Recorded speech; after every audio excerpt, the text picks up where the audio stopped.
Hi friends, welcome back to Devanjana classes. आज की इस वीडियो में हम दिसंबर 2021 का जो क्वेश्चन पेपर है उसे सॉल्व करेंगे। तो इस क्वेश्चन पेपर में टोटल 6 क्वेश्चन है, जिसमें कि हमें 4 क्वेश्चन अटेम्प्ट करने, इंक्लूडिंग क्वेश्चन नंबर 1।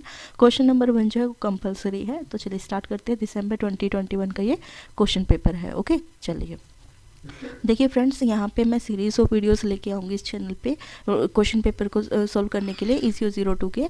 तो आप प्लीज़ चैनल को सब्सक्राइब ज़रूर कर लीजिए अगर आप चैनल पे न्यू है तो, और वीडियो को लाइक ज़रूर कर दीजिएगा। ओके, क्वेश्चन नंबर 1 है attempt any 2 of the following question. ये हमें 4 पार्ट्स दिए गए इस क्वेश्चन में, जिसमें कि हमें 2 अटेम्प्ट करनी है। तो फर्स्ट ए पार्ट कहता है define accounting and explain it's scope. Accounting क्या है उसकी एक्सप्लेनेशन दो और उसके स्कोप्स के बारे में बताओ।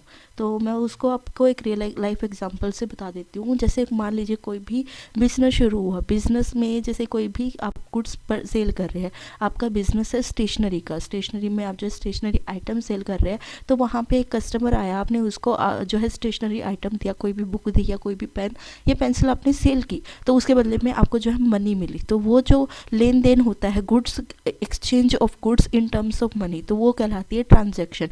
ओके, तो वो आपकी क्या हुई, एक ट्रांजेक्शन जो आपको मनी मिली है। अब उस ट्रांजेक्शन को जो है आप अपनी बुक्स ऑफ अकाउंट में रिकॉर्ड करेंगे। क्यों रिकॉर्ड करेंगे? कि आप ये देख पाए कि पूरे दिन में मैंने कितनी सेल की है, कितने कस्टमर्स मेरे पास आए थे। ऐसे करके आप अगर हर दिन की जो अकाउंटिंग इन्फॉर्मेशन है उसे स्टोर करेंगे, तो आप एक डाटा प्रिपेयर कर सकते हैं एंड ऑफ द मंथ कि मैंने कितने की सेल किस दिन की है, और किस आइटम की सेल सबसे ज़्यादा हो रही है या सबसे कम हो रही है, और मुझे कौन से आइटम स्टेशनरी में ज़्यादा रखने चाहिए जिससे कि उनकी सेल बढ़ सके और मेरा रेवेन्यू जो है अच्छा आ सके। तो यही है अकाउंटिंग। अकाउंटिंग में जो हम ट्रांजेक्शन्स होती है बिजनेस के अंदर, उनको रिकॉर्ड करते हैं, समराइज करते हैं और एनालाइज करते हैं। उसके बाद जो हमारी इन्फॉर्मेशन है उसके बिहाफ पे हम एक डाटा तैयार करते हैं। वो जो डाटा होता है छोटे बिजनेस में जो है इतनी ज़रूरत नहीं होती, लेकिन जो बड़े बिजनेस होते हैं उनके लिए ये डाटा बहुत इंपॉर्टेंट हो जाता है। जैसे मान लीजिए बड़ी बड़ी कंपनीज़ है, तो अगर इन्वेस्टर उन पर इन्वेस्ट करना चाहते हैं उन कंपनीज़ में, तो वो उस डाटा की हेल्प से, जो अकाउंटिंग की मदद से आया है, उस डाटा की हेल्प से वो एक एस्टिमेट लगा सकते हैं कि क्या इस कंपनी में इन्वेस्ट करना चाहिए या नहीं करना चाहिए। ओके, चलिए यही है अकाउंटिंग और स्कोप ऑफ अकाउंटिंग। मैं आपको जो थ्योरी है उसको वो रीड आउट करके बता देती हूँ। Accounting is the art of recording, classifying, summarising and analysing business transaction and interpreting the results thereof. यहाँ पे ये इंपॉर्टेंट चीज़ है, ये जो है ना, आप अकाउंटिंग की डेफिनेशन ये ज़रूर याद कर लीजिएगा, एग्जाम के पॉइंट ऑफ व्यू से बहुत इंपॉर्टेंट है। Accounting is the art of recording, classifying, summarising and analysing business transaction and interpreting the results thereof. In accounting, only those transactions and events are recorded which can be measured in terms of money.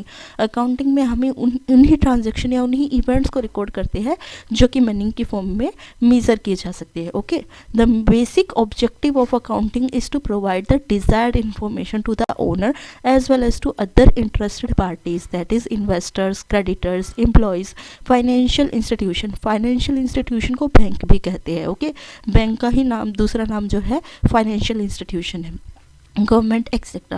In short, we can say that accounting is the language of business by which all the financial and other information are communicated to various interested parties. Okay, चलिए अब बात करते हैं scope of accounting. The scope of accounting refers to the range of activities and functions the accounting discipline covers. It covers a range of activities including gathering, organizing, classifying, summarizing, analyzing and deciphering financial data. The purpose of this is to provide structure, guidance and clarity within the accounting profession. The scope of accounting and finance spans different areas including financial accounting, managerial accounting, cost accounting, auditing, taxation and financial management. ये जो scope of accounting है, इसमें जो main 3 types की accounting यहाँ पे बताई गई है। फाइनेंशियल अकाउंटिंग, जिसमें कि आप जो है ट्रांजेक्शन्स को, बिजनेस से रिलेटेड ट्रांजेक्शन या मनी की जो लेन देन होती है उसको रिकॉर्ड करते हैं। मैनेजरल अकाउंटिंग, जो बिजनेस है उसकी मैनेजमेंट जहाँ पे की जाती है, जैसे कि जो मैनेजमेंट अकाउंटिंग होती है वो 3 टायर्स में डिवाइडेड होती है, top level, executive level and operations. Okay, cost accounting ये निर्धारित करती है कि कोई भी प्रोडक्ट कोई भी प्रोडक्ट बनाने में कितना कॉस्ट लगेगा, और फिर जो कॉस्ट लगेगा उसकी सेलिंग प्राइस क्या होगी, क्योंकि सेलिंग प्राइस डिसाइड करना भी बहुत इंपॉर्टेंट होता है। मान लीजिए आप एक कॉम्पिटिटिव जो है गुड सेल कर रहे हैं, जिसकी मार्केट में दूसरे जो है कम वैल्यू में बेच रहे हैं, अगर आप ज़्यादा सेलिंग प्राइस करेंगे तो आपका जो मार्केट है उसमें आपका जो भी गुड है वो ज़्यादा नहीं बिक पाएगा। तो ये कॉस्ट अकाउंटिंग के अंदर आता है। ओके, चलिए हम नेक्स्ट पे चलते हैं, बी पार्ट पे। What is journal proper, what entries are usually recorded in the journal proper.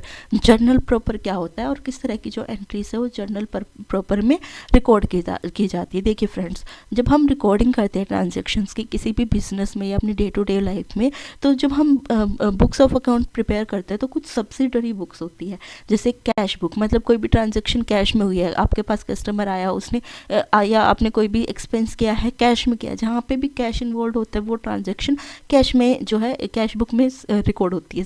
Sales book, जहाँ पे सेल्स को रिकॉर्ड किया जाता है, या फिर वो बुक जिसमें आपको कुछ जितना जो बिल्स है वो देना है तो वो बिल्स पेएबल बुक। अगर कोई आपको बिल देना है किसी से, आपके पास मनी आने वाली है तो बिल्स रिसीवेबल बुक होती है। अगर मान लीजिए कोई सेल किया आपने और वो रिटर्न कर दिया कस्टमर ने, तो वो जो ट्रांजेक्शन वो सेल्स रिटर्न बुक में रिकॉर्ड होगी। सेल्स रिटर्न बुक दो तरह की में भी दो टाइप्स होते हैं, return inward and return outward. तो ये सब जो ट्रांजैक्शन एक स्पेसिफिक बुक्स में जो है रिकॉर्ड होती है, लेकिन कुछ ट्रांजैक्शन ऐसी होती है जो किसी सब्सिडरी बुक में रिकॉर्ड नहीं की जा सकती because of their specific nature. तो वो जो ट्रांजैक्शन जो कि सब्सिडरी बुक में रिकॉर्ड नहीं हो पाती, वो सभी ट्रांजैक्शन जर्नल प्रॉपर में रिकॉर्ड हो पाती हैं। ओके, चलिए देखते कौन कौन सी ट्रांजैक्शन है जो जिसको हम सब्सिडरी बुक में रिकॉर्ड नहीं कर पाते और जिन्हें हम जर्नल प्रॉपर में रिकॉर्ड करते हैं। तो पहला जो है वो है ओपनिंग एंट्री। जब कोई बिजनेस स्टार्ट होता है, उसमें कैपिटल इन्वेस्टमेंट होती है या कोई भी फंडिंग होती है, तो वो ओपनिंग एंट्रीज होती है वो जर्नल प्रॉपर में रिकॉर्ड की जाती है। क्लोजिंग एंट्री, बिजनेस क्लोज होने के बाद जो एंट्रीज होती है।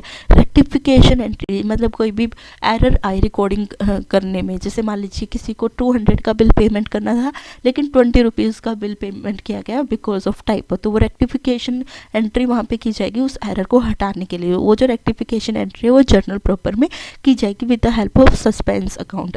Transfer entries, adjustment entries, entry of dishonour of bills, जहाँ पे आपने गुड्स बेचे लेकिन कस्टमर जो है पेमेंट नहीं कर रहा तो वो भी जर्नल प्रॉपर में रिकॉर्ड होगी, या फिर कोई मिसलिनियस एंट्री। तो ये सभी जो एंट्रीज है वो जर्नल प्रॉपर में रिकॉर्ड होती है। ओके, तो चलिए मैं आपके लिए रीड आउट कर देती हूँ जर्नल प्रॉपर की डेफिनेशन, या वो ट्रांजैक्शन जो जर्नल प्रॉपर में रिकॉर्ड की जाती है। Journal proper is the book that is maintain to record those transaction which are not recorded in the special books. Transactions that do not find any place in the subsidiary books such as cash book, purchase book, sales book, bills payable book, purchase and sales return book are recorded in the journal proper. It is also known as the miscellaneous journal. The type of entries that are usually recorded in the journal proper include opening entries, closing entries, rectification entries, transfer entries, adjustment entries, entry of dishonor of bills और miscellaneous entries. Okay, चलिए हम next part देख लेते हैं। C part में क्या पूछा गया है। सी पार्ट में पूछा गया कि what is bank reconciliation statement and how is it prepared. Bank reconciliation statement होती क्या है और उसे हम बनाते कैसे हैं। तो देखिए, ये जो स्टेटमेंट हमें बोली गई है बैंक रिकॉन्सिलेशन स्टेटमेंट, जिसे हमें डिफाइन करना है, तो इसमें फर्स्ट वर्ड जो है वो एक बैंक है, मतलब यहाँ पे किसका इन्वॉल्वमेंट होगा, बैंक का होगा। री मतलब दोबारा, और कॉन्साइल मतलब सेम करना, समझ रहे। कॉन्सिलेशन का मतलब होता है सेम करना, रिकॉन्साइल मतलब कुछ अलग है जिसे हम सेम करना है स्टेटमेंट को। ओके, अब देखिए, मान लीजिए आपका कोई बिजनेस है। बिजनेस जब आपका होता है तो आप जो है ट्रांजेक्शन्स को रिकॉर्ड करते हैं इन the books of account. Okay, आपने कोई ट्रांजेक्शन रिकॉर्ड की, वो सभी ट्रांजेक्शन आपकी बुक्स ऑफ अकाउंट में रिकॉर्ड होती है। और मान लीजिए वो जो ट्रांजेक्शन हुई है, तो आप जब पैसे निकालेंगे, जैसे मान लीजिए 200 का आपने सेल किया, तो आपके अकाउंट में 200 रुपीज़ आए हैं, राइट। तो वो जो 200 रुपीज़ है वो बैंक स्टेटमेंट में भी शो करेंगे, राइट। क्योंकि आपको पता होगा बैंक की जो पासबुक होती है, जब पासबुक की एंट्री कभी आपने करवाई होगी तो पासबुक एंट्री में लिखा होता है कि इस डेट में इतना आपके अकाउंट में पैसा आया है या इतना अकाउंट में पैसा गया है। और ये भी कुछ ना कुछ हिंट दी होती है कि मतलब किस पर्टिकुलर अकाउंट से पैसा आया है, किस पर्टिकुलर अकाउंट को पैसा गया है। ओके, तो क्या होता है, जब हम अकाउंटिंग करते हैं तो हम जो एंड ऑफ द स्टेटमेंट होता है, मतलब जो बुक्स ऑफ अकाउंट का जो बैलेंस होता है और जो पासबुक का बैलेंस होता है उन दोनों बैलेंस को इक्वल करते हैं, या फिर उन दोनों की एंट्रीज जो होती है बुक्स ऑफ अकाउंट की एंट्रीज और बैंक स्टेटमेंट की जो एंट्रीज है उन दोनों को सेम करते हैं। ऐसा तो नहीं कि कोई एंट्री जो है पासबुक में है लेकिन बुक्स ऑफ अकाउंट में नहीं है। तो ये सभी जो सेम करने का प्रोसेस होता है, इस प्रोसेस को बोलते हैं बैंक रिकॉन्सिलिएशन स्टेटमेंट। देखिए, बैंक रिकॉन्सिलिएशन स्टेटमेंट कई वजह से हो सकती है या एरर्स कई वजह से आ सकती है। मान लीजिए आपके जो है सेल हुई कोई, ओके, तो सेल होने के बाद आपने वो जो सेल हुई, मान लीजिए 10,000 की सेल हुई, अपने बुक्स ऑफ अकाउंट में लिख ली, ओके, कि 10,000 इज सेल, और वो बुक्स ऑफ अकाउंट में वो अमाउंट ऐड हो गया एज योर प्रॉफिट। लेकिन आपकी जो बैंक अकाउंट, वो जो पेमेंट मिली आपको 10,000 की, वो चेक के थ्रू मिली, राइट। जब आपको चेक के थ्रू पेमेंट मिली है, एंड ऑफ द मंथ वो पेमेंट मिली है चेक के थ्रू, तो वो सेम डे तो ट्रांसफ़र नहीं होगी। मान लीजिए बीच में कोई हॉलीडेज आ रहे हैं 1 या 2 दिन के, आपने बैंक में चेक डाल दिया लेकिन वो हॉलीडेज़ की वजह से चेक क्लियर नहीं हो पाया, तो आपकी जो end of the month books of account बनी उनमें उसमें अमाउंट अलग होगा, और जो आपकी बैंक स्टेटमेंट है उसमें अमाउंट अलग होगा, उसका बैंक का बैलेंस अलग होगा, क्योंकि वहाँ पे 10,000 वो क्रेडिट नहीं हुए। लेकिन आपने ये मान लिया कि मेरी 10,000 की सेल हो चुकी है और वो आपने क्रेडिट कर दिया अपनी उसमें बुक्स ऑफ अकाउंट में। तो यहाँ पे इस तरह की जो एंट्रीज होती है उनको आइडेंटिफाई किया जाता है और करेक्शन किया जाता है बुक्स ऑफ अकाउंट में, ओके। देखिए, मैं रीड आउट कर देती हूँ डेफिनेशन को। Bank reconciliation statement is a report और a statement prepared by the business to match the bank transaction recorded in the books of account with the bank statement. The bank reconciliation statement helps to check the correctness of the entries recorded in the books of account and thereby ensures the accuracy of bank balances. मतलब जो हमारे bank का balance है और जो हमारी books of account में जो बैंक बैलेंस है वो दोनों मैच होने चाहिए, okay. The process of preparing a bank reconciliation statement involves identifying and recording transaction on the company's passbook and matching it with the transaction recorded by the bank. For the transaction that don't match, proper corrections and adjustment are made to ensure that both passbook reconcile। मतलब ये proper जो कोई transaction match नहीं हो रही उसको identify किया जाता है और ये इंश्योर किया जाता है कि जो पासबुक का बैलेंस और जो बुक्स ऑफ अकाउंट का बैलेंस है वो दोनों रिकनसाइल करें या फिर मैच करें, ओके। चलिए नेक्स्ट पे चलते हैं डी पार्ट में। What is the purpose of noting on the bill, is it necessary in a case of promissory note. देखिए फ्रेंड्स, यहाँ पे purpose of noting on the bill पूछा गया और प्रोमिसरी नोट के बारे में भी पूछा गया। तो मैं यहाँ पे आपको पूरी एक्सप्लेनेशन दे देती हूँ क्योंकि ये एक पूरा कॉन्सेप्ट है जो कि आपको समझना होगा इस आंसर के लिए, ओके। तो देखिए, मान लीजिए कि कोई बिजनेस है जिसमें कि सेल हुई ओनर की, ओके। तो जब ओनर ने सेल की तो कस्टमर ने पेमेंट टू दी हैंड नहीं की, मतलब उसी दिन नहीं की, उसने जो है पेमेंट बाद में करने के लिए बोला गया। तो ये जो कॉन्सेप्ट है ये डिसऑनर ऑफ बिल्स का है। किस का कॉन्सेप्ट है ये? Dishonour of bills. Dishonour of bills में क्या होता है कि 2 केस होते हैं। एक तो जिसमें कि कस्टमर पैसा देगा ही नहीं, वो एक्सेप्ट ही नहीं कर रहा है, और दूसरा कि उसने एक्सेप्ट कर लिया कि मैं पैसा दे दूंगा लेकिन उसने पैसा नहीं दिया, उसमें नॉन पेमेंट का केस है। तो ये जो केस रहता है नॉन पेमेंट का केस रहता है, जिसमें कि जो ड्रॉअर होता है, ड्रॉअर मतलब बिजनेस का ओनर जिसने गुड्स सेल किए हैं, ड्रॉअर होता है वो ड्रॉई यानी कि कस्टमर को एक नोटिस भेजता है कि आपने जो है मेरे यहाँ से मान लीजिए 30,000 का प्रोडक्ट जो है परचेज किया है, आपको उस 30,000 की पेमेंट 2 महीने के अंदर अंदर करनी है। तो वो जो ड्रॉई होता है यानी कि कस्टमर होता है वो उस बिल को एक्सेप्ट कर लेता है और फिर जो है 2 महीने तक पेमेंट नहीं करता। पेमेंट ना करने के बाद वो जो नोटिस उसने भेजा था ना कस्टमर को, ड्रॉअर ने, तो जो ओनर है यानी कि ड्रॉअर है वो जाता है नोटरी पब्लिक के पास, और नोटरी पब्लिक के पास जाके बोलता है कि ये मेरा कस्टमर है और इसको 30,000 की पेमेंट करनी थी, मैंने इसे 2 महीने का समय दिया लेकिन इसने पेमेंट नहीं की। आप ये बात जो है इसे जो एक स्टेटमेंट एक डॉक्यूमेंट है उसमें ये नोट कर दीजिए कि मिस्टर डी ने, कोई भी पर्सन हो सकता है, उसने मेरा पेमेंट नहीं किया है, और इस पर आप अपनी सील या मोहर भी लगा दीजिए, ठप्पा लगा दीजिए, इसको अटेस्ट कर दीजिए। ये क्यों करवाता है ओनर? ताकि उसके पास एक प्रूफ रहे कि कस्टमर ने पेमेंट नहीं की है। तो नोटरी पब्लिक क्या होता है, जैसे आपको पता होगा कोर्ट के बाहर बैठे रहते हैं नोटरी पब्लिक, उनके पास ऑथराइजेशन होती है, तो वो क्या करते हैं, सबसे पहले कस्टमर को एक नोटिस भेजते हैं कि आपको इनकी पेमेंट करनी थी इन ओनर की, लेकिन आपने पेमेंट नहीं की है, क्या आप पेमेंट करेंगे? अगर वहाँ से भी कोई जवाब नहीं होता तो नोटरी पब्लिक क्या करता है कि उस पर नोटिंग कर देता है कि यहाँ पे इस बिल की पेमेंट नहीं हुई है इस कस्टमर के थ्रू, और उस पर सील लगा देता है और अपना ठप्पा लगा देता है। ओके, तो ये जो प्रोसेस होता है इसको बोलते हैं नोटिंग ऑन द बिल। क्या बोलते हैं? Noting on the bill. जब किसी पर्टिकुलर मतलब डॉक्यूमेंट पे नोटरी पब्लिक के थ्रू ये लिखा जाए कि कस्टमर ने पेमेंट नहीं की है और जो है और जो ओनर है उनके पास पूरा हक है कि अपना जो है डॉक्यूमेंट शो कर सकते हैं किसी भी केस के लिए। ओके, तो ये जो डॉक्यूमेंट तैयार हुआ ना इसको प्रोटेस्ट भी बोलते हैं कई जगह। ये जो नोटरी पब्लिक की जो सर्विस दे रहा है ये फ्री में नहीं होगी, इसके चार्जेस लगेंगे जो कि ओनर को पे करने पड़ेंगे। ओके, तो यही है नोटिंग ऑन द बिल का पूरा कॉन्सेप्ट। आई होप कि क्लियर हुआ होगा। मैं आपके लिए डेफिनेशन रीड आउट कर देती हूँ। The purpose of noting on the bill is to record the fact of dishonor by a notary public which becomes an evidence of dishonor when a bills of exchange is dishonored. In order to keep a legal proof of dishonor, the bills get noted by the notary public. Noting means recording the minutes of dishonor by the notary public on the dishonored bill. Noting on a paper affixed to the dishonored bill or a partly on the dishonored bill and partly on the paper attached to the bill is permitted under negotiable act. Noting and protesting मैंने आपको बताया था कि जो document तैयार हुआ है notary public का ठप्पा लगने के बाद, okay, is a proactive measure to protect the holder's right of recourse against the drawer and endorses of dishonored bill. Okay, I hope कि आपको क्लियर हुआ होगा। अब बात करते हैं प्रोमिसरी नोट के बारे में। देखिए, एक कस्टमर आपके पास आता है, वो कहता है कि आप मुझे कुछ दे दो और मैं आपको जो है ना इस पर्टिकुलर डेट को जैसे एंड ऑफ द मंथ जो है आपको पेमेंट कर दूंगा और मैं आपको लिख के दे रहा हूँ।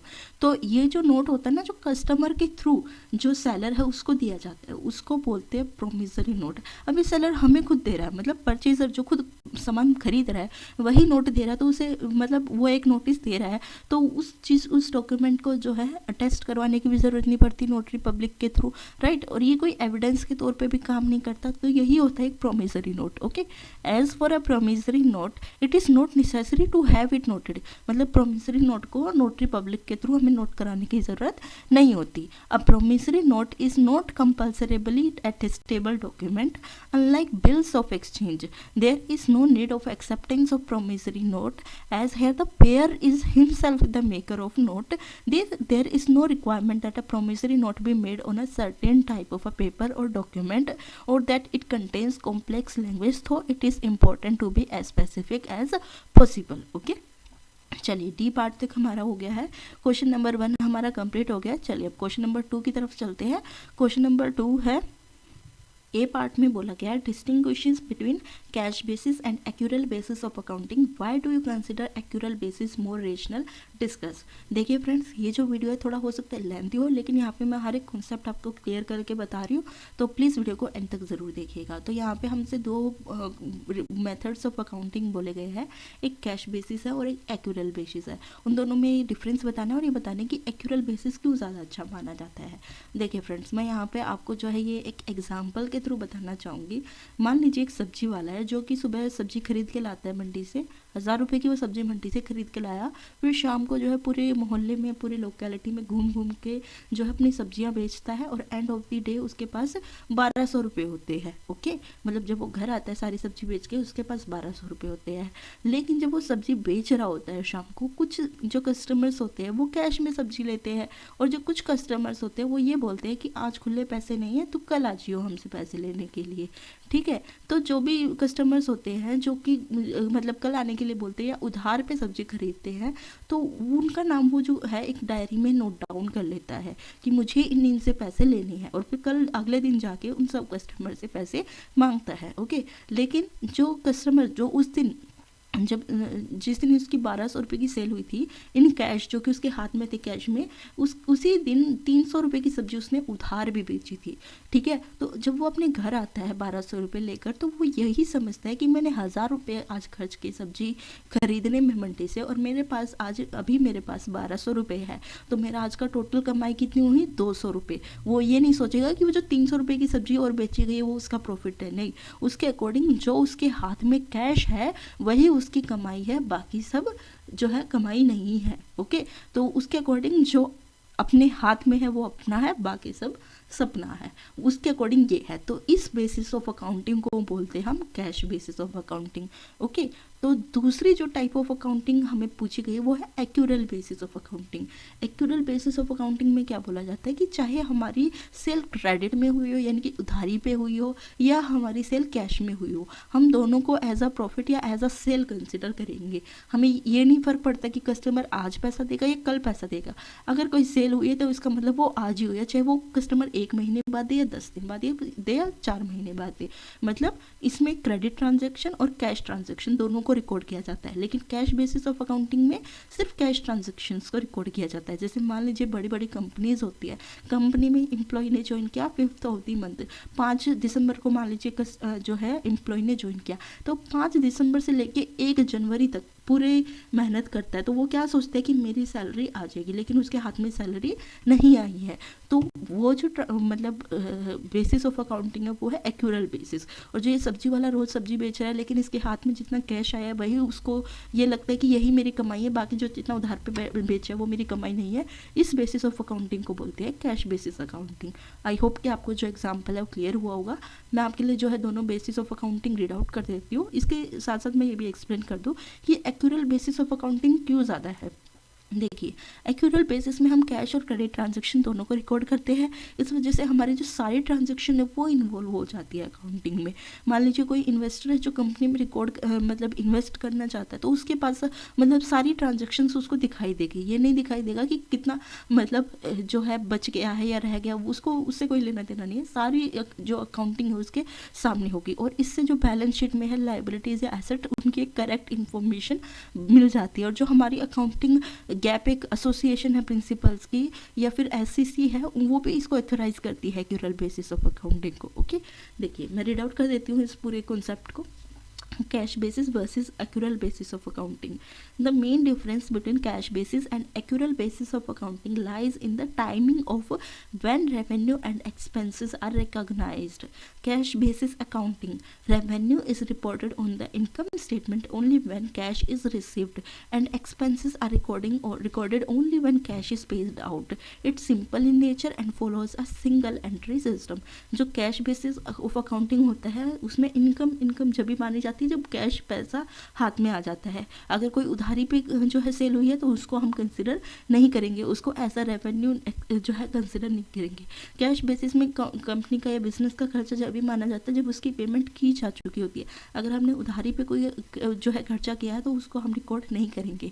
तो इस जो कैश बेसिस अकाउंटिंग होता है इसमें सिंगल एंट्री सिस्टम को फॉलो करते हैं। ओके, चलिए नेक्स्ट देख लेते हैं एक्यूरल बेसिस ऑफ अकाउंटिंग।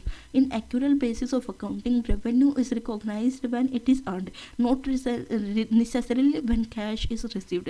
मतलब इसमें रेवेन्यू रिकॉग्नाइज हो जाता है, सेल रिकॉग्नाइज हो जाएगी जब वो सेल हुई है। इससे कोई फर्क नहीं पड़ता कि हमें कैश मिला है, उसका पैसा मिला है या नहीं मिला है, वो कैश ट्रांजैक्शन है या क्रेडिट ट्रांजैक्शन है। Okay, and not and expenses are recognised when they are incurred, not necessarily when cash is paid out. अगर मान लीजिए आपने कोई खर्चा किया चाहे वो उधारी पे क्यों ना क्या हो तो भी वो खर्चा माना जाएगा। Okay, it's complex in nature and follows a double entry system. जो एक्यूरल बेसिस ऑफ अकाउंटिंग है उसमें हम डबल एंट्री सिस्टम का यूज़ करते हैं। Okay, the accrual basis of accounting is considered more rational because it provides a more accurate picture of a companies financial status by recording revenue and when it is earned and expenses when they are incurred. This effectively matches revenue with expenses. It also offers a more accurate picture of a company's assets and liability on its balance sheet. For this reason, accurate basis accounting is the only method allowed under general accepted accounting principles GAAP and it is required by the Securities and Exchange Commission SEC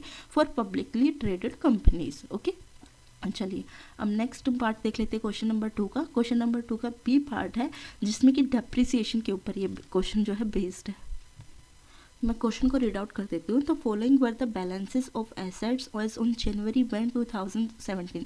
अब ध्यान से इस date को देखिए, हमें जो date दी गई है वो 1 जनवरी 2017 दी गई है, जिसमें कि प्लांट एंड मशीनरी की जो कॉस्टिंग है वो 12 लाख रुपए है और जो फर्नीचर है उसकी कॉस्टिंग है 1,80,000 रुपये। ओके, अब एक नई मशीनरी जो है 3 लाख रुपये की जो है खरीदी जाती है। कब खरीदी जाती है? 1 जुलाई को 2017। Okay. Depreciation is to be provided on a plant and machinery at 10%। जो ये प्लांट एंड मशीनरी है इस पर डेप्रिसिएशन जो लगेगी वो 10% की लगेगी। And on furniture eight 5% per annum. Furniture पे जो डेप्रिसिएशन लगेगी वो 5% की लगेगी। Okay. Show how final depreciation will be shown in the final accounts.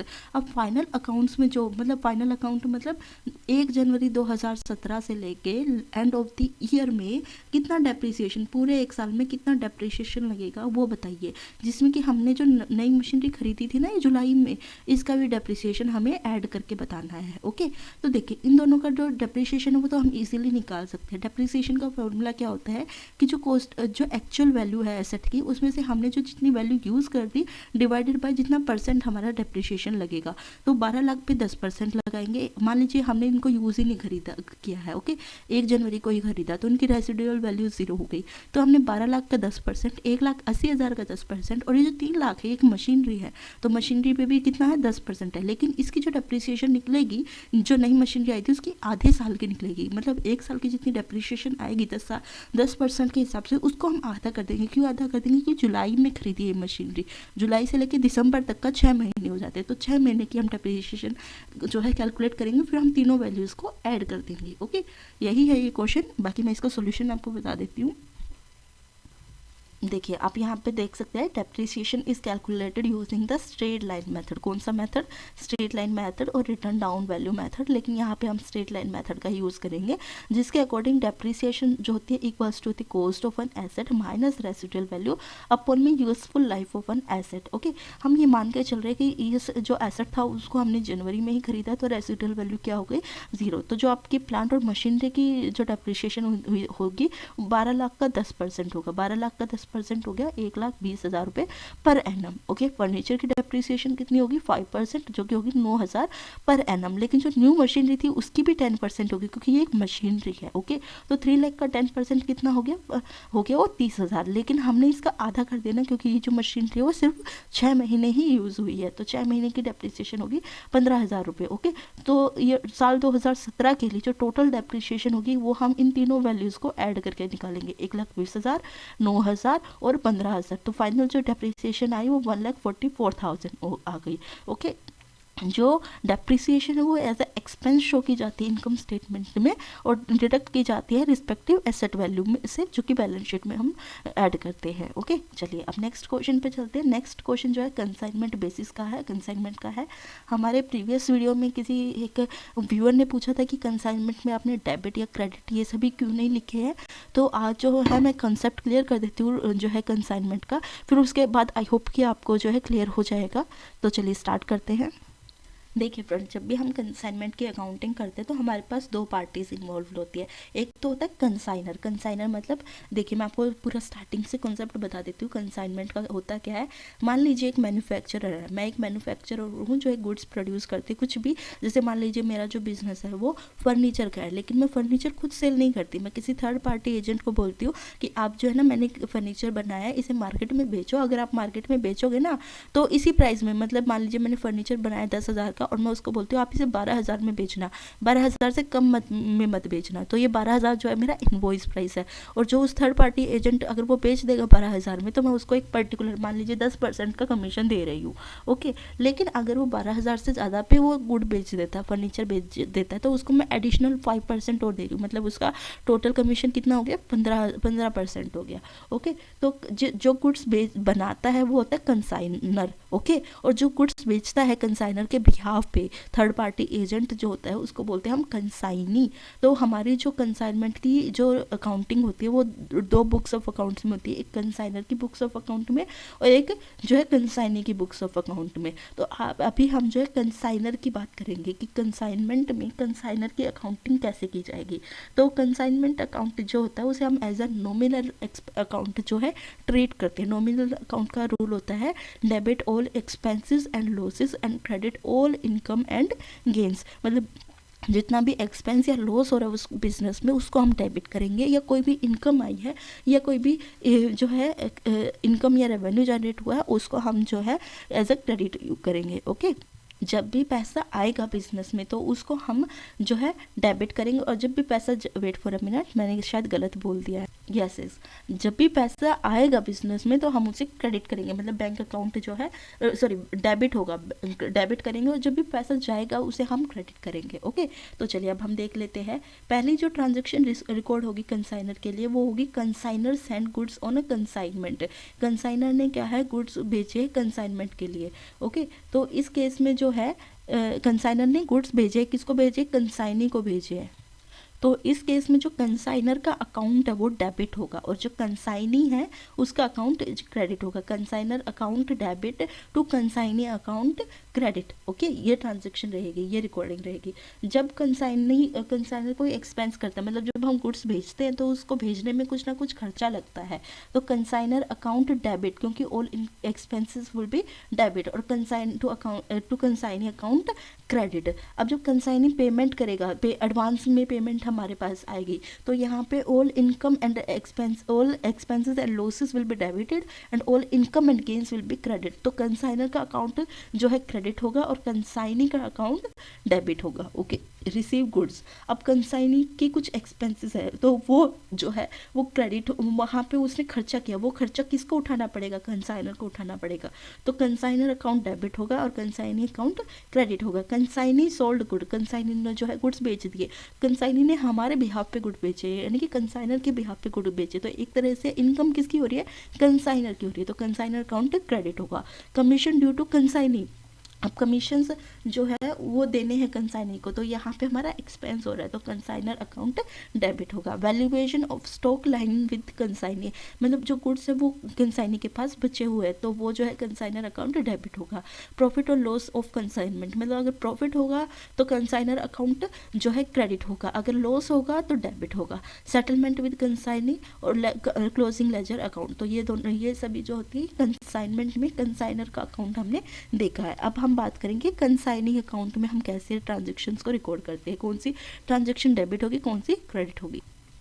देखिए फ्रेंड, कंसाइनी जो होता है वो पर्सन होता है जो गुड्स जो है रिसीव करता है कंसाइनर के और उन्हें अपने जो है बेचता है, उसको बेचने से जो है कंसाइनर को जो है प्रॉफिट मिलता है या कमीशन मिलता है। ओके, तो अब यहाँ पे हम देखेंगे कौन कौन से ट्रांजैक्शन जो है कंसाइनी के अकाउंट में रिकॉर्ड होंगे और कैसे होंगे। जब रिसीव करता है कंसाइनी गुड्स को तो no accounting entry as consignee does not have ownership of the goods, तो उस केस में जो हम कोई अकाउंटिंग एंट्री नहीं करेंगे, क्योंकि कंसाइनी के पास जो है ओनरशिप नहीं है गुड्स की, अभी भी ओनरशिप किसके पास है, कंसाइनर के पास है। Okay, expenses incurred on the consignors बिहाव, जब कोई भी एक्सपेंस होता है, मान लीजिए गुड्स है, गुड्स को स्टोर करने के लिए भी कुछ ना कुछ खर्चा आएगा, राइट, स्टोरेज या गोडाउन का कोई खर्चा है, तो कंसाइनर का अकाउंट डेबिट होगा, क्योंकि कंसाइनर का अकाउंट क्या है, एक नॉमिनल अकाउंट है जिसमें डेबिट और जो हमारा कंसाइनमेंट अकाउंट है वो एक नॉमिनल अकाउंट है जिसमें कि हम डेबिट करते हैं all expenses and losses and credit करते हैं ऑल इनकम एंड गेन्स, तो जो खर्चा आएगा वो कंसाइनर ही उठाएगा, तो कंसाइनर का अकाउंट जो है डेबिट होगा यहाँ पे, और जो कैश या बैंक अकाउंट है वो क्रेडिट होगा, क्योंकि जब भी मनी आएगी तो बैंक डेबिट होगा और जब भी जाएगी तो क्रेडिट होगा। ओके, तो अब आते हैं एडवांस टू कंसाइनर, मतलब कंसाइनर को हमने जो है एडवांस दिया तो कंसाइनर का अकाउंट जो है डेबिट होगा, मतलब जो है कंसाइनर को कुछ एडवांस जो है कंसाइनर ने दे दिया, तो उस केस में कंसाइनर का अकाउंट क्या होता है, डेबिट होता है, और क्रेडिट होता है कैश और bank account. Sale of a goods to customer, अब कस्टमर को जो सेल कर दी है तो यहाँ पे डेटर का अकाउंट, मतलब जिसको सेल की गई है वो जो अकाउंट है वो डेबिट होगा। जैसे मान लीजिए मिस्टर बी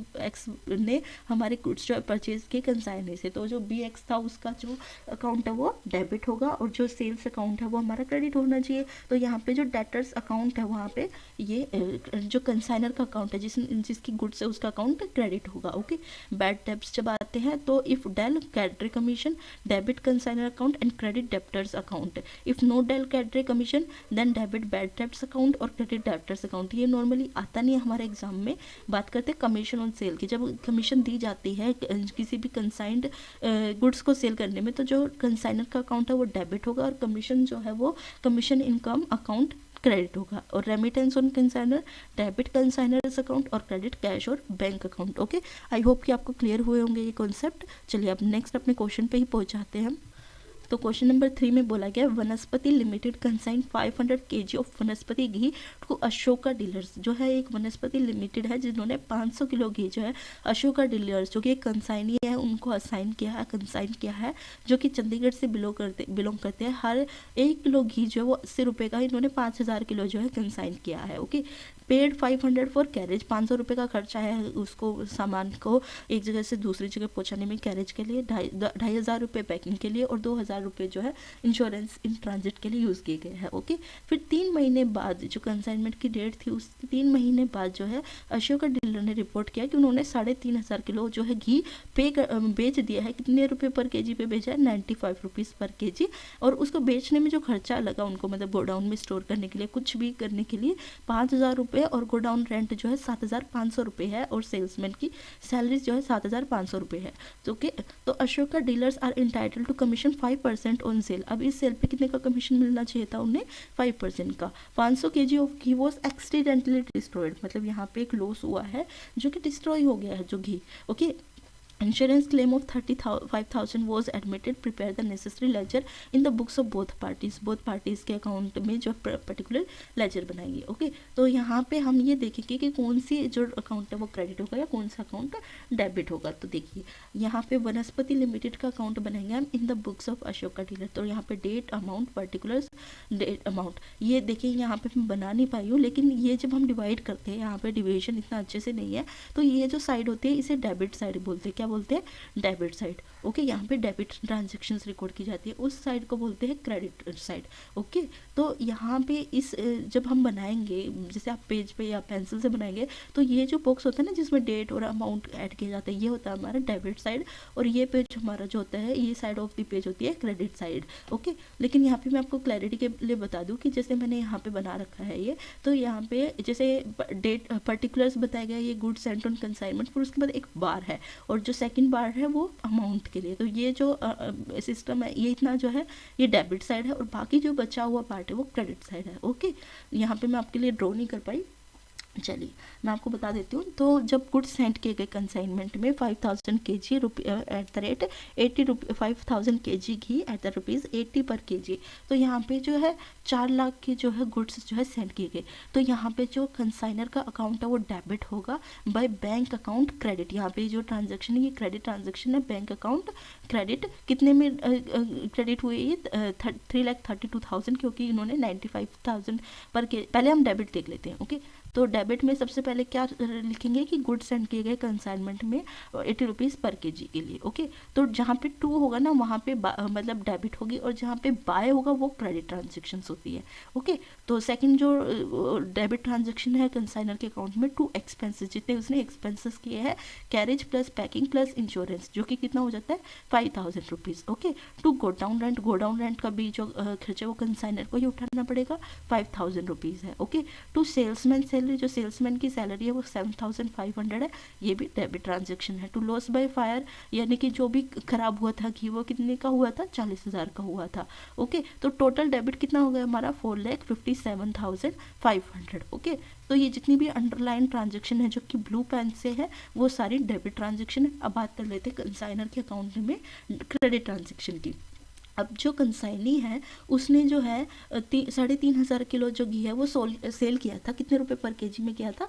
95 रुपये पर केजी में किया था। तो हमारे पास ये जो by bank account 35,000 kg sold at the rate 3,32,000, ये एक हमारी 3,32,500, ये हमारी क्या है? एक क्रेडिट ट्रांजेक्शन है। ओके, अब उसके बाद बाय कमीशन 5% ऑन सेल, ये 16,625, ये भी हमारी एक credit transaction. By insurance claim 35,000, ये भी एक क्रेडिट ट्रांजेक्शन है। बाय बैलेंस कैरिड डाउन मतलब जितना घी अभी बचा हुआ है वो कितने का है? 1,20,000 का। तो वो टोटल कितना हमारा हो जाता है क्रेडिट? 4,57,000। ओके, तो जितनी भी रेड पेन से अंडरलाइन ट्रांजेक्शन है ये सारी क्रेडिट ट्रांजेक्शन है, और जितनी भी ब्लू पेन से अंडरलाइन ट्रांजेक्शन है वो सारी क्या है? डेबिट ट्रांजेक्शन है। अब आ जाते हैं कंसाइनी के अकाउंट में, यानी कि अशोका डीलर जो हमारे थर्ड पार्टी एजेंट है जो कि घी बेच रहे हैं उनके अकाउंट्स में आ जाते हैं, उनकी अकाउंटिंग कर लेते हैं। तो टू बैंक अकाउंट अमाउंट, उनका जो बैंक अकाउंट डेबिट हुआ है 35, उन्होंने 3500 किलो घी बेचा था 95 रुपये पर केजी के हिसाब से, तो वो अकाउंट में डेबिट होगा। ओके, कमीशन जो है अशोका डीलर्स को मिला 5% का सेल्स करने पे, तो वो कितना है 16,625 रुपये। टू इंश्योरेंस क्लेम ये भी डेबिट होगा 35,000 से। बैलेंस कैरेट डाउन कितना आ गया, क्योंकि कुछ जो घी है वो घी अनसोल्ड है, तो बैलेंस कैरेट डाउन। अब इन सारे ट्रांजेक्शन 1,20,000 का है। ओके, अब इन सारे ट्रांजेक्शन को ऐड करेंगे तो 5,04,125 रुपये हो जाता है। अब बात कर लेते हैं क्रेडिट ट्रांजेक्शन की। क्रेडिट ट्रांजेक्शन में क्या क्या रहेंगी। सबसे पहले जो ट्रांजैक्शन होगी, by good Saint on consignment 5,000 4 lakh rupees के गुड जो है कंसाइनमेंट पे इनके पास आए हैं। बाई एक्सपेंसेस कितना है इनका 5,000 रुपीज़, और गुड डाउन रेंट कितने का आया 5,000 रुपीज़ 5,000 का, और जो सेल्समैन की सैलरी है वो कितनी है 7,000 रुपीज़ 500 फॉर 125। ओके, तो ये यहाँ पे क्रेडिट में आएंगी। आप ये देख सकते हैं कि जो ट्रांजेक्शन यहाँ पे क्रेडिट आ रही है अशोका डीलर्स के अकाउंट में, वहाँ पे ये जो ट्रांजेक्शन है, ये जो हमारे वनस्पति लिमिटेड है इनके अकाउंट में डेबिट हो रही है। ओके, तो चलिए ये क्वेश्चन कंप्लीट हो जाता है। दोनों पार्टीज़ का हमने लेजर प्रिपेयर कर लिया। आई होप कि आपको क्लियर हुआ होगा। नेक्स्ट पार्ट पे चलते हैं। यहाँ पे ये बताया गया है कि जो कैरेट डाउन है वो ये रिप्रेजेंट करते हैं कि कितना जो स्टॉक है वो अभी बचा हुआ है। ओके, चलिए अब नेक्स्ट पे चलते हैं। फोर्थ क्वेश्चन का ए पार्ट कहता है explain briefly how debtor ledger is made on self balancing, how do you deal with the transfer entry from a personal ledger to another. यहाँ पे डेप्टर जो लेजर है वो कैसे सेल्फ बैलेंसिंग से मेंटेन किया जाता है, और जो ट्रांसफर एंट्री वो एक पर्सनल लेजर से दूसरे पर्सनल लेजर में कैसे की जाती है। और बी पार्ट में पूछा गया कि सिंगल एंट्री सिस्टम क्या है और इस डबल एंट्री सिस्टम से कैसे अलग है। देखिए फ्रेंड्स, हम जो क्वेश्चन नंबर ये है इसका ए पार्ट देखेंगे, self balancing debtor ledger and transfer entry. Self balancing ledger होता क्या है, इस सिस्टम में क्या होता है, हर एक लेजर का अपना एक ट्रायल बैलेंस आप बना सकते हैं। इसमें क्या करते हैं हम, जो सेल्फ बैलेंसिंग में हम 3 पार्ट्स में 3 एडिशनल अकाउंट जो है डिफ्रेंशिएट करते हैं। फर्स्ट होता है जनरल लेजर, दूसरा होता है परचेज लेजर, और तीसरा होता है sales ledger. Okay, general ledger account में हम 2 अकाउंट बनाते हैं, को 2 पार्ट में डिवाइड करते हैं, इन डेप्टर्स लेजर और इन क्रेडिटर लेजर।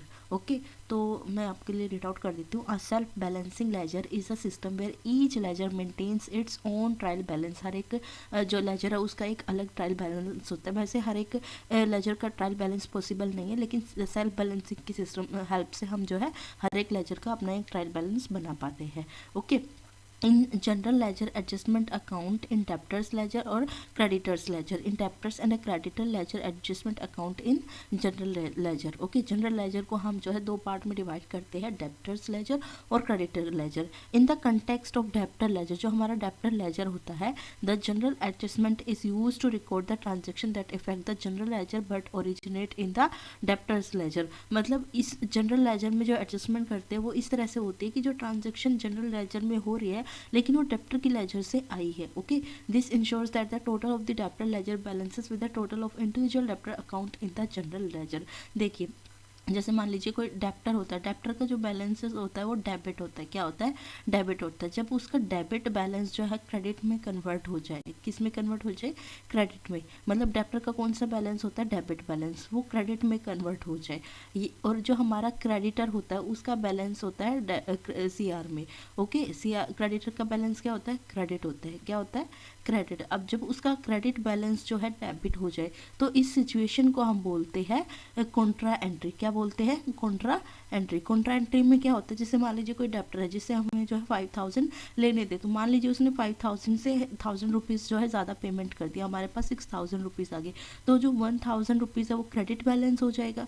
तो वो जो क्रेडिट बैलेंस है वो हमारा एक्स्ट्रा है, तो वो कॉन्ट्रा है। Okay, transfer entry from one personal ledger to another are handled through a process known as contra entry. This involves making entry in both ledger to reflect the transfer. For example, if you are transferring a credit balance from the sales ledger to purchase ledger, आप जो है sales ledger से credit ledger, purchase ledger में अगर कोई balance transfer कर रहे हैं, you would debit the personal account in the sales ledger and credit the personal account in the purchase ledger. Okay, चलिए अब नेक्स्ट पार्ट पे चलते हैं। नेक्स्ट पार्ट में बोला गया single entry system and double entry system. Single entry system क्या होता है और डबल एंट्री सिस्टम क्या होता है, दोनों में डिफरेंस हमें बताना है।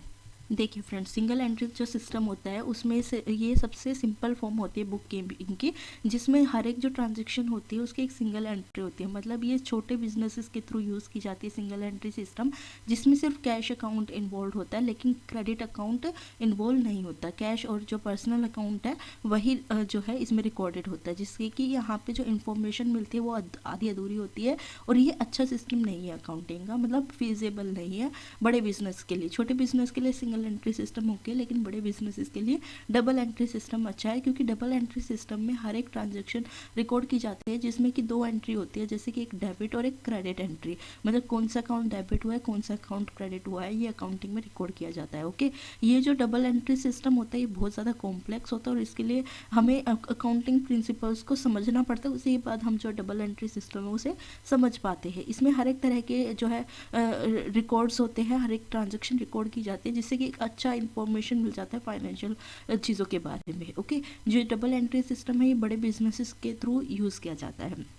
Okay, the single entry system is a simple form of a bookkeeping that records each transaction as a single entry in a log. It's primarily used by small businesses due to its simplicity and cost effectiveness. This system only records cash in a personal account, providing limited financial information. On the other hand, double entry system records each transaction as 2 entries, a debit and a credit in the accounting records. This system is more complex and require a proper understanding of accounting principle. It records all type of accounts and transaction, providing comprehensive financial information.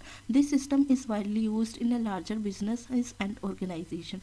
Okay, चलिए अब बात कर लेते हैं दोनों के बीच में comparison की। सिंगल एंट्री सिस्टम की जो कॉम्प्लेक्सिटी होती है वो सिंपल होती है, लेकिन डबल एंट्री सिस्टम बहुत ज़्यादा कॉम्प्लेक्स होता है। Okay, type of recording, single entry system में इनकम्प्लीट रिकॉर्डिंग होती है, मतलब कैश ट्रांजेक्शन ही रिकॉर्ड की जाती है, लेकिन जो डबल एंट्री सिस्टम है इसमें डेबिट और क्रेडिट दोनों ट्रांजेक्शन जो है रिकॉर्ड की जाती है। सिंगल एंट्री सिस्टम में एरर डिटेक्शन इजीली नहीं हो पाता, हार्ड टू आइडेंटिफाई होता है एरर्स, लेकिन जो डबल एंट्री सिस्टम है उसमें एरर्स आप इजीली आइडेंटिफाई कर सकते हैं। Ledger, in single entry system personal and a cash account ledger are prepared, लेकिन डबल एंट्री सिस्टम में 3 types of account are involve, which is personal account, real account and nominal account. Okay, और जो single entry system है इससे financial position का पता नहीं लगाया जा सकता है, financial position can not be ascertained easily, लेकिन जो डबल एंट्री सिस्टम है उसमें इससे हम फाइनेंशियल पोजीशन इजीली असर्टेन कर सकते हैं। सिंगल एंट्री सिस्टम को जो है आप single entry system of accounting को आप टैक्स पर्पसेस के लिए यूज़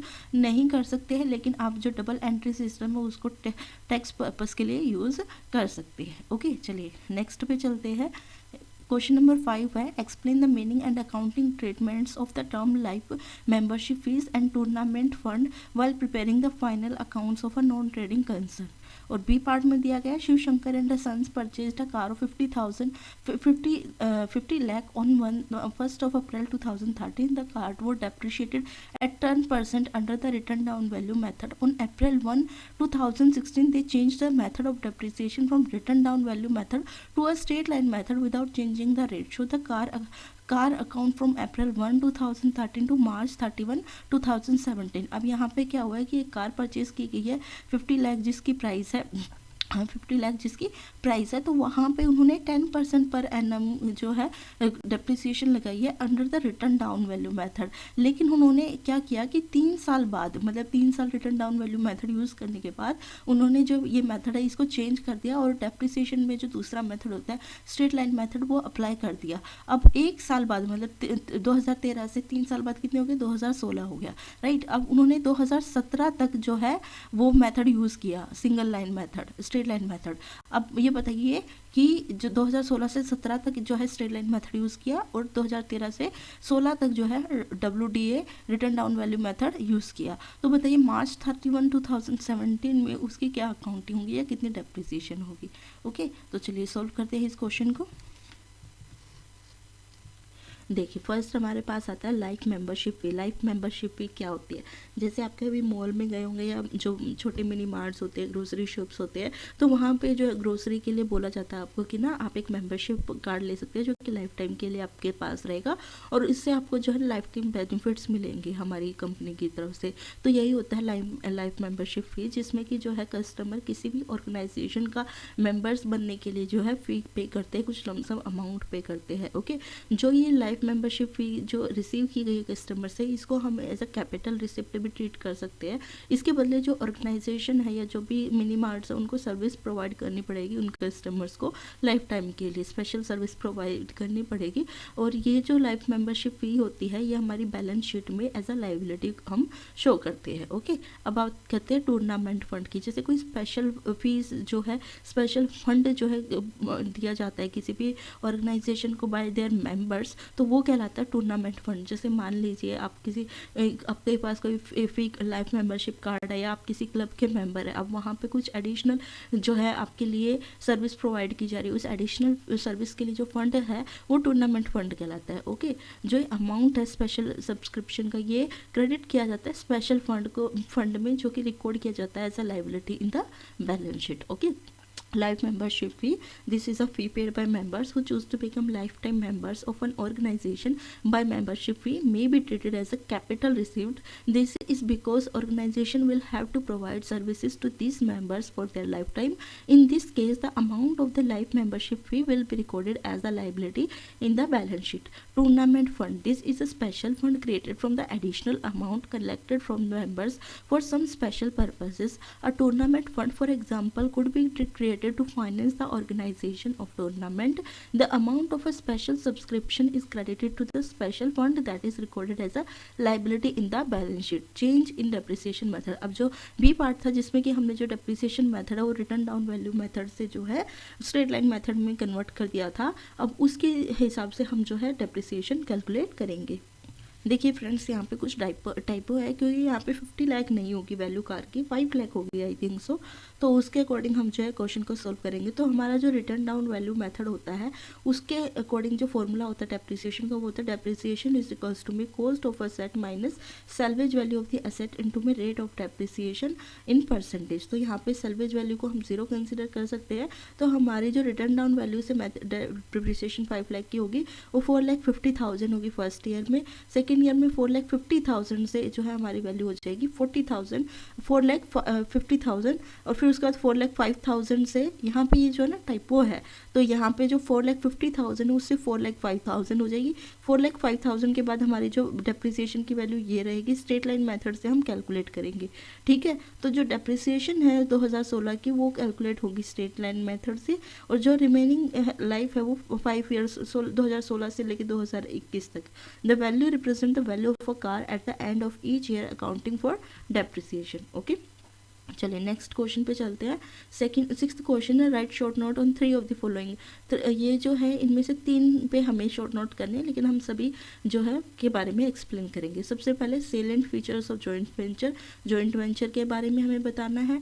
मटेरियलिटी कॉन्सेप्ट के बारे में बताना है। Ascertainment of credit sales in single entry system, reserve and provision and rectification of one sided errors. Okay, देखिए फ्रेंड्स, अब हम बात करेंगे salient features of joint venture की। हमने यहाँ पे 3 पार्ट ही सॉल्व किए हैं।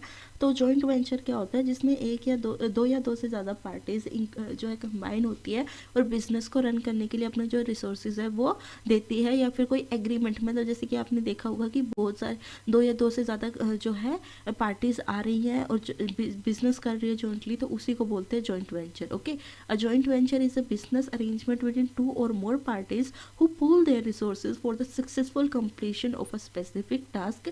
The salient features of a joint venture are common agreement. उनके बीच में एक common agreement होगा जिससे कि वो सभी लोग बंधे हुए होंगे, जिसको सबको फॉलो करना है। Okay, a joint venture comes into force after an agreement between 2 or more firms. Joint control means, joint control में क्या होता है, सभी के पास कंट्रोल होता है, सभी को वेंचर्स के पास। Joint venture is controlled evenly by the co ventures. Pooling of resources, मतलब हर एक जो वेंचर है जॉइंट वेंचर में क्या होता है कि अपने जो रिसोर्सेज है, कैपिटल है, इन्वेस्ट करता है ताकि अच्छे से अच्छे गुड्स प्रिपेयर किए जा सके और मार्केट में एक अच्छी रेपुटेशन बनाया जा सके। Okay, required resources from capital to expertise of the entire organisation for large scale production are pulled by the organisation from the open market. Profit sharing, मतलब जो प्रॉफिट होगा वो सब में इक्वली शेयर होगा, अगर कोई लॉस हो रहा है तो भी इक्वली शेयर होगा को वेंचर्स के बीच में। If the venture continuous for a long term then profit and loss of the venture are shared by the co-venturer as an agreed ratio। जो रेशियो एग्रीड होती है उस रेशियो में जो है जो प्रॉफिट या लॉस है वो शेयर किया जाएगा। ओके, अब बात करते हैं मटेरियलिटी कॉन्सेप्ट की। मटेरियलिटी कॉन्सेप्ट ये कहता है कि जब हम अकाउंटिंग करते हैं, हर एक वो ट्रांजैक्शन जो कि एक बड़ा इम्पैक्ट डाल सकती है हमारी अकाउंटिंग इन्फॉर्मेशन पे, या जो end of the accounting result जो उस पर इफेक्ट डाल सकती है, उस हर एक ट्रांजैक्शन को हमें रिकॉर्ड करना है। अगर कोई ट्रांजैक्शन ज़्यादा इम्पैक्ट नहीं डाल रही है हमारी टोटल जो है अकाउंटिंग पे, तो उसको हम स्किप कर सकते हैं, लेकिन जो इंपॉर्टेंट ट्रांजैक्शन है उन्हें तो हमें रिकॉर्ड करना ही करना है। Okay, the materiality concept in accounting refers to the significance of a transfer, transactions, balances and errors contained in the financial statement. Material items are those items whose inclusion or exclusion result in a significant impact on the decision making process. The materiality concept allows for the provision of ignoring other accounting principle if doing so doesn't have an impact on the financial statement of the business concerned. Okay, चलिए अब बात करते हैं ascertainment of credit sales in a single entry system. Single entry system में जो हमारे credit sale है उन्हें हम कैसे असर्टेन करते हैं या पता लगाते हैं। In single entry system the personal account of all the creditor and debtors are maintained to determine the amount of credit purchases and sales during a given period. मतलब जो सिंगल एंट्री सिस्टम होता है उसमें हम personal account maintain करते हैं creditor का और एक डेप्टर का, जिसमें कि हम ये पता लगा सके कि कितना अमाउंट जो है क्रेडिट परचेज का है या कितना अमाउंट क्रेडिट सेल का है। Okay, credit sale can be ascertain bye preparing a total debtors account. Credit जो सेल है उसे हम टोटल डेप्टर्स अकाउंट को प्रिपेयर करके भी पता लगा सकते हैं। डेप्टर क्या होता है? डेप्टर वो कस्टमर होता है जिसने पेमेंट नहीं की है और उधार पे जो है हमसे सामान खरीदा है। ओके, मतलब उधारी जो कस्टमर लेते हैं ना उन्हें हम डेप्टर्स बोलते हैं। तो जो टोटल डेप्टर्स, हमारे टोटल कितने कस्टमर जिन्हें हमने उधार पे सामान बेचा है, ये अकाउंट क्रिएट करके हम जो है सिंगल एंट्री सिस्टम में क्रेडिट सेल्स का पता लगा सकते हैं। ओके, आई होप कि फ्रेंड्स आपको क्लियर हुआ होगा ये सभी क्वेश्चंस। अगर आपको वीडियो अच्छी लगे तो प्लीज़ वीडियो को लाइक और चैनल को सब्सक्राइब कर लीजिएगा। And best of luck for your exams.